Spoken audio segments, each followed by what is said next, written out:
So UFC 13 Ultimate Force took place on May 30th, 1997 in Augusta, Georgia. Back for the first time since UFC 11, attendance is up from 4,500 at UFC 11 to 5,100 this time around. But we open with a video package looking at our main event, Power and Will versus Speed and Skill, Tank Abbott versus Vitor Belfort. I am looking forward to this one.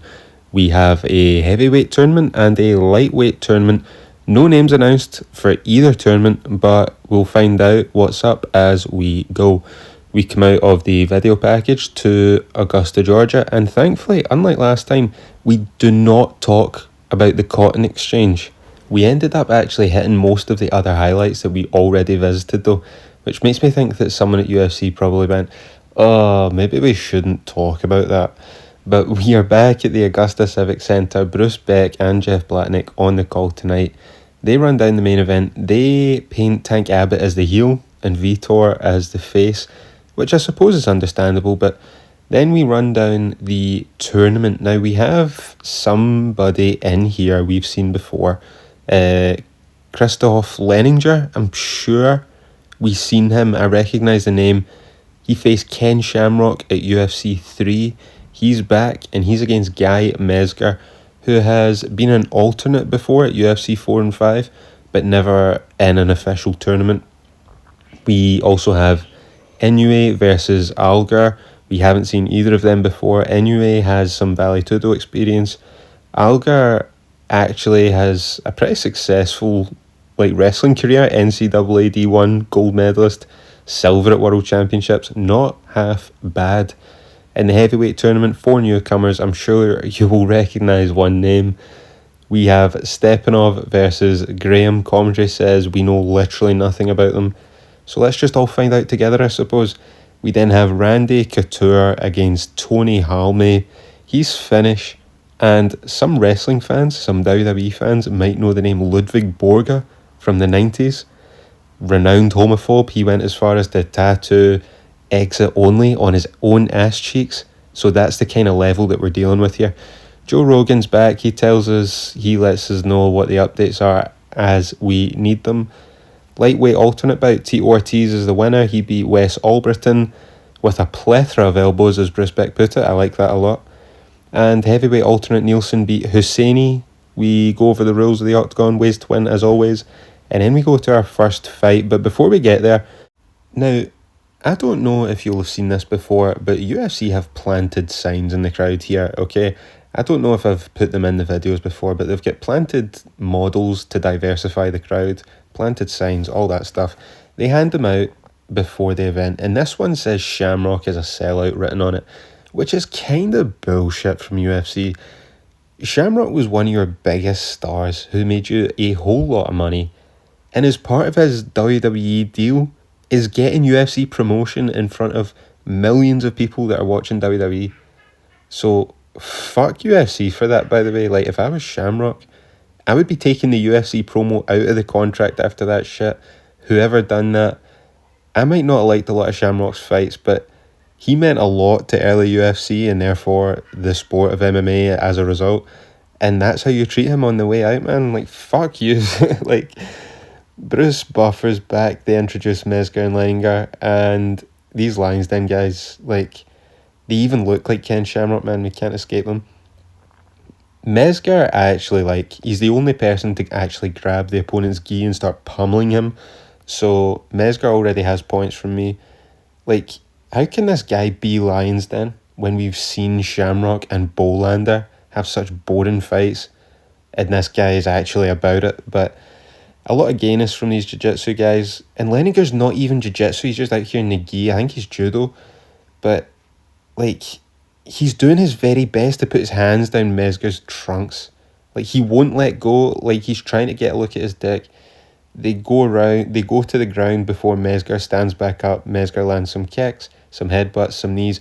Really mixing up his offense here, diversifying his portfolio on the feet. And Leninger will not let go of Mezger's dick. This is beyond gay from Leninger. If I was Mezger, I would be filing some sort of, assault charge, maybe some kind of essay against Leninger.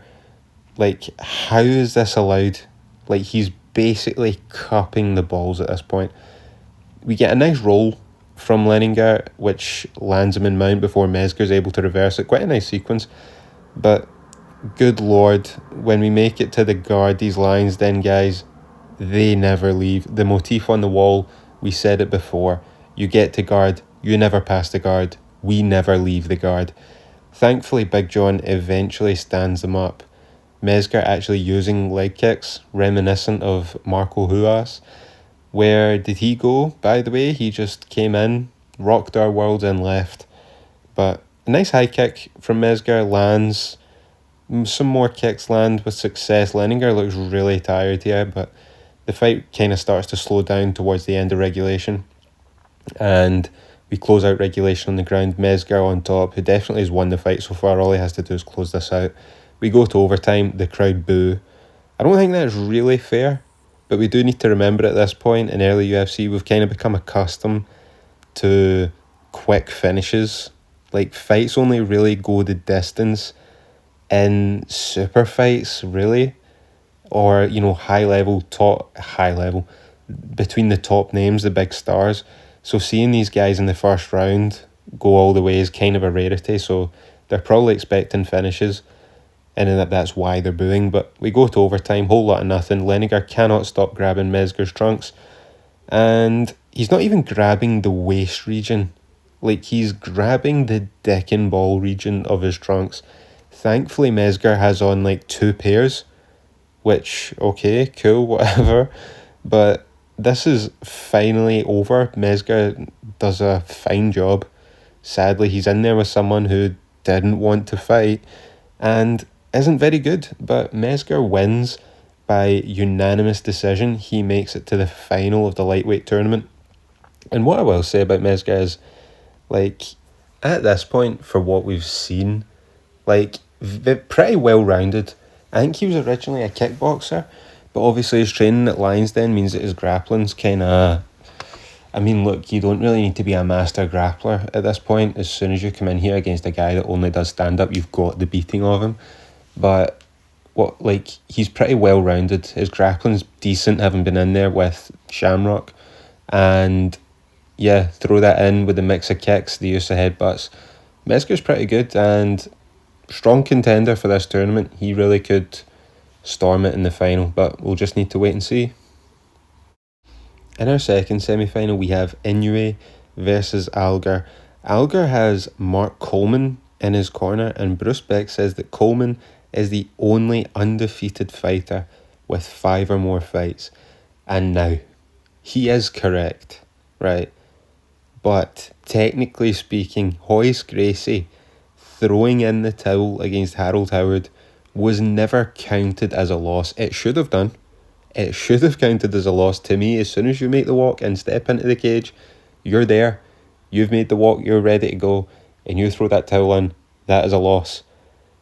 But it wasn't actually counted as a loss. So technically, according to some people, not me, I agree with Bruce, but according to some people, look, you and me know the truth, but Royce Gracie at this point is also undefeated in UFC and has more than 5 fights, and I don't like that, right? I don't like that, but yeah, his only non-win was a draw against Shamrock, which again, he lost, but we didn't have the judges.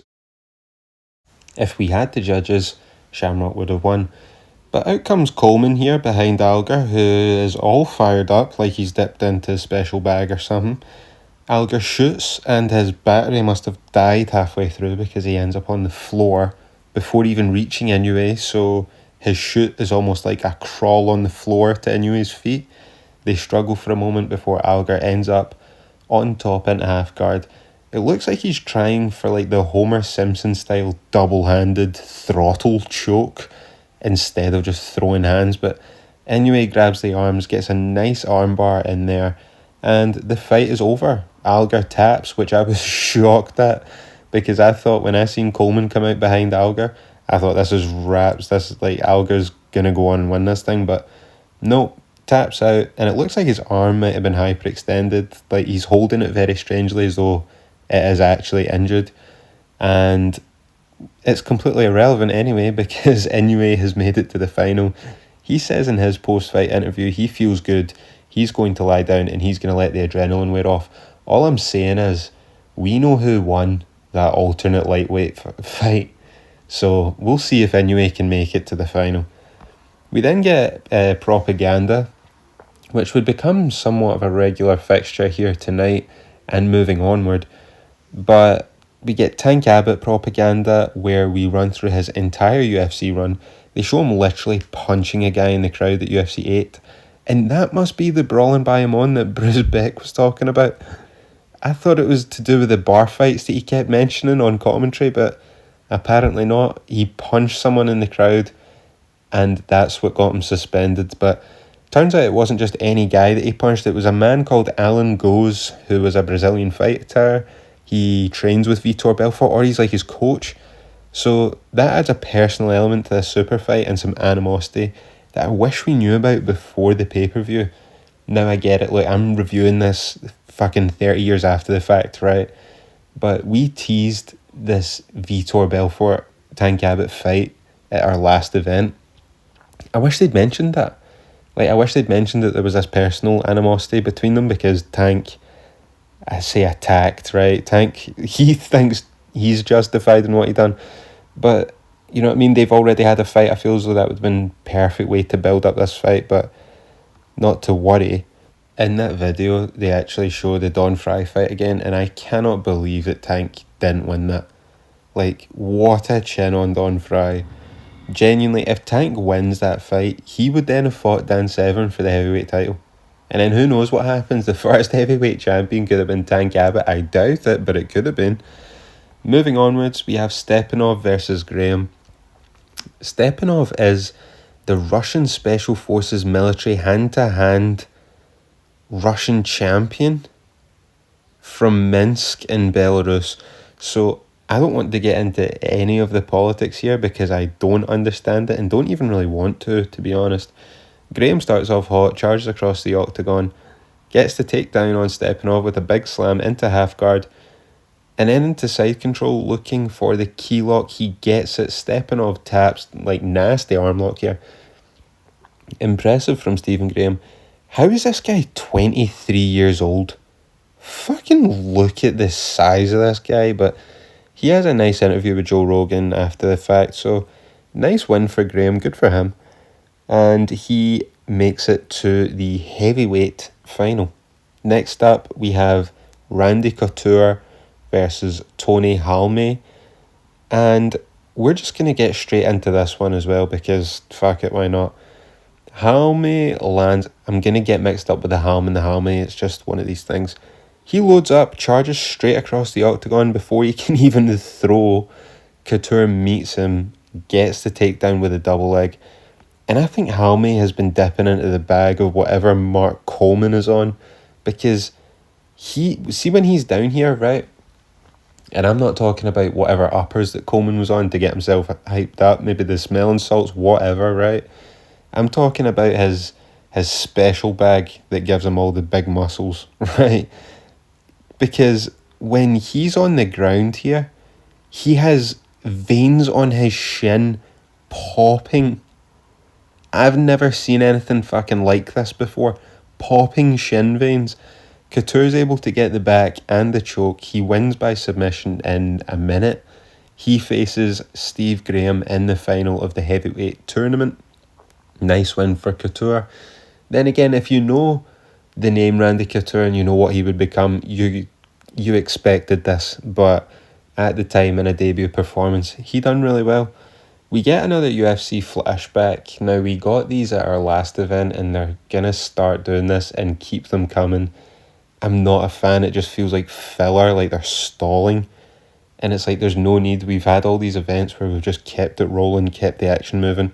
I don't like that we're getting into this like constant video package here, there and everywhere. It feels a lot like UFC 2, which is not a good thing. It was the worst event UFC's ever done. But we see Marco Huas beat Paul Varlins with the leg kicks, and he's still the only guy to really use the leg kicks. We've seen Mesger tonight use them intermittently, but not like Huas. We then get more propaganda just strictly for the boys from Brazil. looking at Royce Gracie, and the next top Brazilian, king of the streets, Marco Ruas.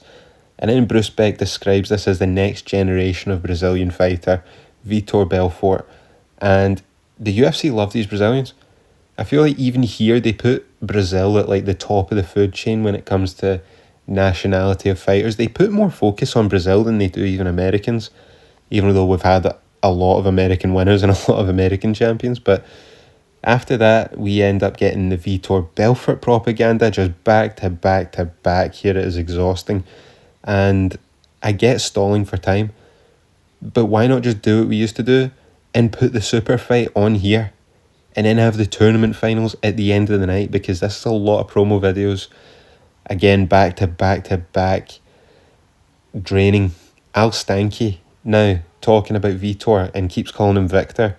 So there's that. But finally, mercifully, we end the propaganda. We get to the lightweight tournament final. No, we don't. Joe Rogan comes in, another update. Inoue's out, he's injured. He had a problem with his eye, he can't see. And Tito Ortiz as an alternate. He won his fight in 30 seconds. And we get more of this promo shit. Can we please get to the fight? They then show us the full All-Britain Tito Ortiz fight with entrances. What the fuck are we doing here? Can we get to the final? You already told us who wins. Why do we need to watch this? See, if this fight was 10 minutes and we already know who won, like, would they have just played the whole fucking thing? Like, this actually annoyed me having to sit here and watch this. But, look, here's Tito Ortiz before the CTE, before he had his memory card wiped by Chuck Liddell, before he had kids that he wanted to outlive. Like, he's a street fighter, that's what he's calling himself. We seen him at UFC 11 cornering Tank Abbott, so that's his mentor. And look, Tito, again, smashes this guy 30 seconds. Let's not waste any more time than we have to here. We get to the final, finally. We get Tito Ortiz versus Guy Mezger. I'm actually looking forward to this fight. Now, we know what Tito Ortiz would become in the future, but Mezger right now is pretty good. Really good pancreas record. He would then later go on to fight in Pride, a little more patchy there, but for right now, for a Lions Den guy, who you'd assume would be quite boring, he is actually pretty decent with a pretty diverse game, especially compared to Bolander and Shamrock.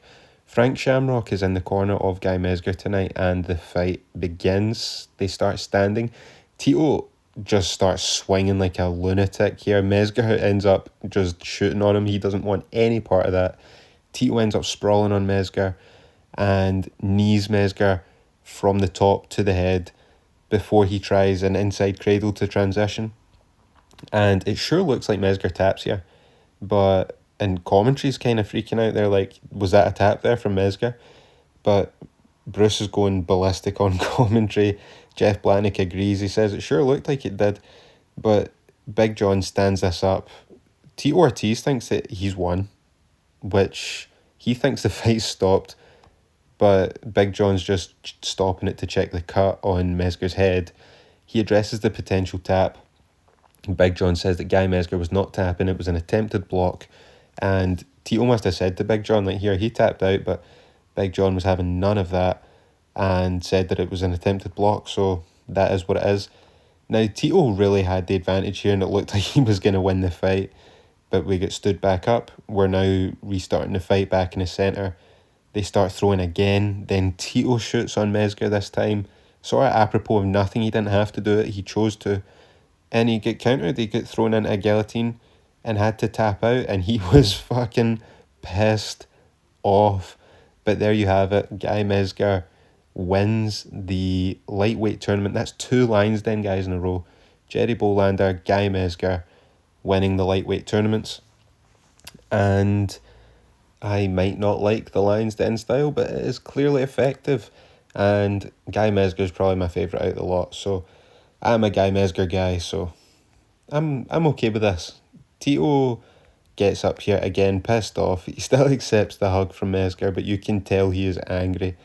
And I would be as well, to be fair. I understand that we need to like check the cut and stuff like that, particularly at this point where you're getting a lot of heat from the Athletic Commission, but Tito had the position on Mezger on the ground. It looked close to over, and the fight then has to get reset back on the feet when Big John breaks it. So I understand the frustration from Tito. He might not even have been pissed about that. He might just have been pissed about getting caught in the gilly, but Mezger gets the win. I'm sure Tito will be back. I'm sure he'll be able to carve out a career for himself, and I think he'll do okay for himself in the future of MMA.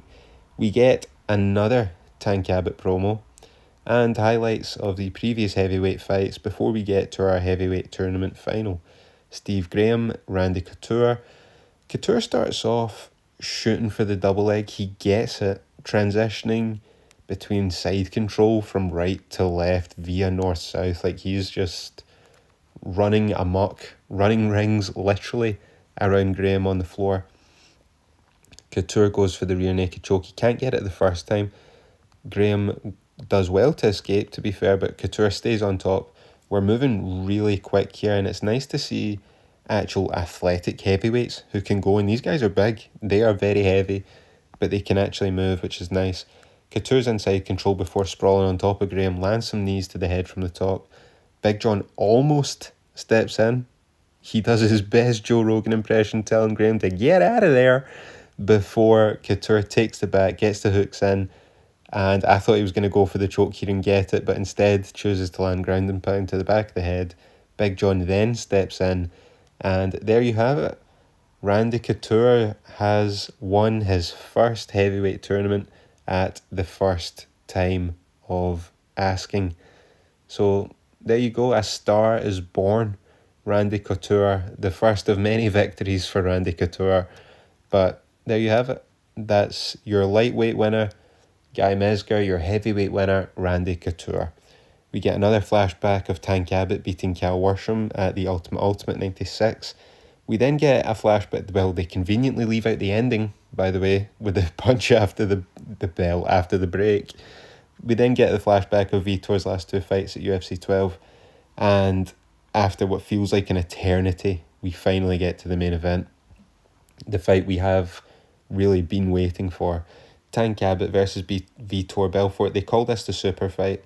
We have the pre-fight comments, but at this point, I just didn't even care what they were talking about. We've had to sit through so much filler bullshit to get to this point, so let's just get to the action, please.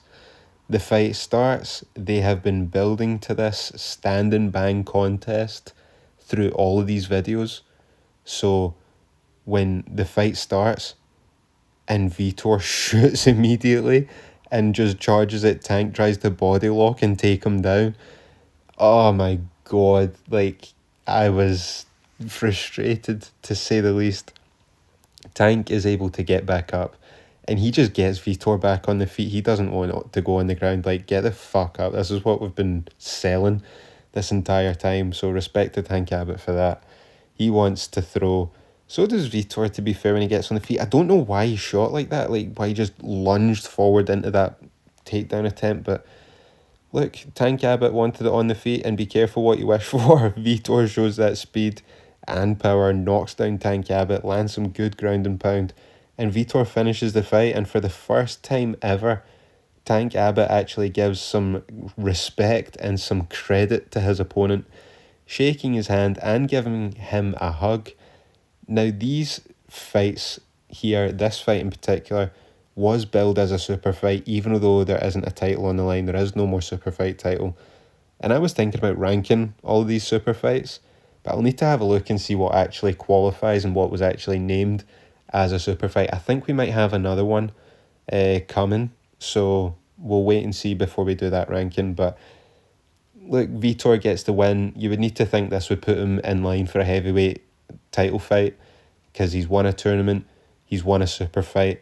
Again, against Tank Abbott, who isn't exactly top of the chain, but seeing as Don Fry's gone, Shamrock's gone, Severn isn't going to fight here again, like, we have a sort of vacuum at the top where we need someone to step up, and Tank Abbott is the biggest star at this point. But this was one of the first events, just to recap here, this was one of the events where I'm watching it and thinking half of this could have been cut.